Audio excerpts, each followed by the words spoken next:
최근 마약 범죄 혐의로 사회 유명인이나 연예인들이 속속 검거되면서 마약 범죄에 대한 국민적 관심이 크게 높아지고 있습니다. 법이 궁금하면 로그인! 오늘은 우리가 너무 쉽게 생각하는 마약류 범죄의 3가지 유형에 대해 알아보겠습니다. 마약류 범죄는 크게 3가지 유형으로 나뉩니다. 먼저 대마초 같은 대마를 복용하는 경우, 필로폰으로 불리는 마약을 복용하는 경우, 그리고 마지막으로 가장 많은 건수를 차지하는 향정신성 의약품을 불법으로 복용하는 경우입니다.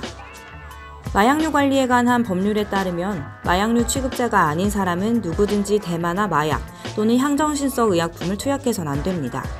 이를 위반하면 10년 이하의 징역 또는 1억 원 이하의 벌금에 처할 수 있는데요. 한국은 한때 마약 청정국으로 불렸습니다.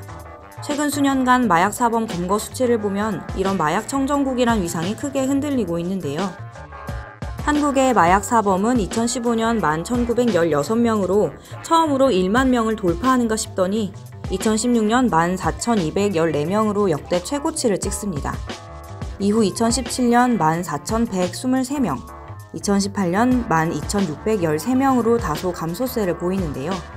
이는 검찰에 검거당한 사람들의 숫자일 뿐 실제로 검거되지 않은 마약 범죄자는 더 많을 것으로 추산됩니다.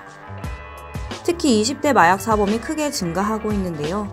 20대가 주로 이용하는 유튜브나 채팅 앱, 트위터 같은 SNS로 마약류 판매 광고를 하다 적발된 사람만 2017년 55명에 달했다고 합니다.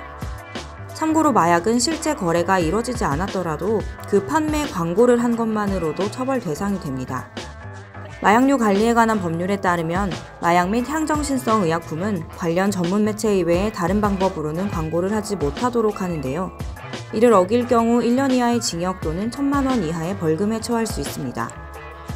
그러면 마약류 유형별로 일반인들이 잘못 알기 쉬운 법률을 알아보겠습니다. 먼저 대마입니다.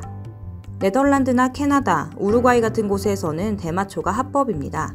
미국 콜로라도주와 워싱턴주 등 9개 주에서도 대마초가 합법인데요. 하지만 한국에선 마약관리법에 따라 대마초는 엄연한 불법입니다. 그렇다면 한국 사람이 네덜란드에 여행을 가서 대마초를 피웠다면 법적으로 어떻게 될까요? 형법이나 마약류 관리에 관한 법률에 따르면 한국인이 네덜란드나 캐나다 같은 대마초 합법 국가에 가서 대마초를 피웠다고 해도 속인주의를 적용받아 한국법으로 처벌받습니다. 그러니까 네덜란드나 캐나다로 여행 갔다가 현지에서 합법이라는 이유로 대마초를 함부로 피웠다간 큰일 날 수 있습니다. 이는 마치 한국인이 해외에서 합법인 도박장을 개설했다고 해도 한국의 관련 법에 따라 처벌받는 것과 같은 이치인데요. 법원은 지난 2017년 베트남에서 도박장을 개설한 한국인 김모 씨에게 도박장 개설죄를 적용해 징역형을 선고하기도 했습니다. 다음으로 우유주사로 불리는 프로포폴입니다.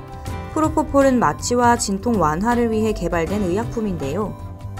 특히 2012년 여성 연예인들의 프로포폴 상습 투약 사실이 알려지며 세상을 떠들썩하게 했습니다. 2012년에 이 같은 대형 사건이 터진 이유는 2011년부터 이 프로포폴이 마약류로 지정돼 엄격한 관리 감독을 받았기 때문입니다. 원래 프로포폴은 1992년 처음 한국에 들어왔는데 이후 20년간은 향정신성 의약품으로 지정하지 않았기 때문에 아무 제약 없이 마음대로 투약할 수 있었습니다. 그러다 오남용으로 부작용이 사회 문제가 되면서 2011년부터 향정신성 의약품으로 지정해 엄격하게 관리해왔는데요. 이 프로포폴을 의사 처방 없이 투약하는 행위는 마약류 관리에 관한 법률 위반으로 10년 이하 징역 또는 1억 원 이하의 벌금에 처할 수 있습니다. 최근에는 이부진 호텔신라 사장이 난데없이 프로포폴 투약 혐의에 휘말렸는데요. 경찰은 이 사장에게 프로포폴을 불법 투약한 혐의를 받고 있는 해당 성형외과를 압수수색하는 한편 이 성형외과의 병원장을 불구속 입건했습니다. 그러나 이부진 사장 측은 상습 투약이 아니라 2016년 당한 화상치료를 위해 정상적인 진료 과정에서 이뤄진 투약이라고 해명하고 나섰는데요. 앞으로 경찰이 이 사건의 수사를 어떻게 결론짓고 그에 따라 관련 재판이 열릴지 주목됩니다. 프로포폴은 연간 500만 건 이상 투약된다고 하는데요. 그만큼 많은 사람들이 접할 수 있는 향정신성 의약품인데 절대 법에 따라 투약이 이루어져야 합니다. 마지막으로 필로폰 등이 속한 마약입니다. 남양유업 창업자의 외손녀인 황하나 씨는 2015년부터 지난해까지 필로폰 등 마약을 여러 차례 투약한 혐의로 경찰에 검거됐는데요. 이 같은 필로폰 투약 혐의는 10년 이하의 징역이나 1억 원 이하의 벌금에 처할 수 있는 명백한 범죄 행위입니다.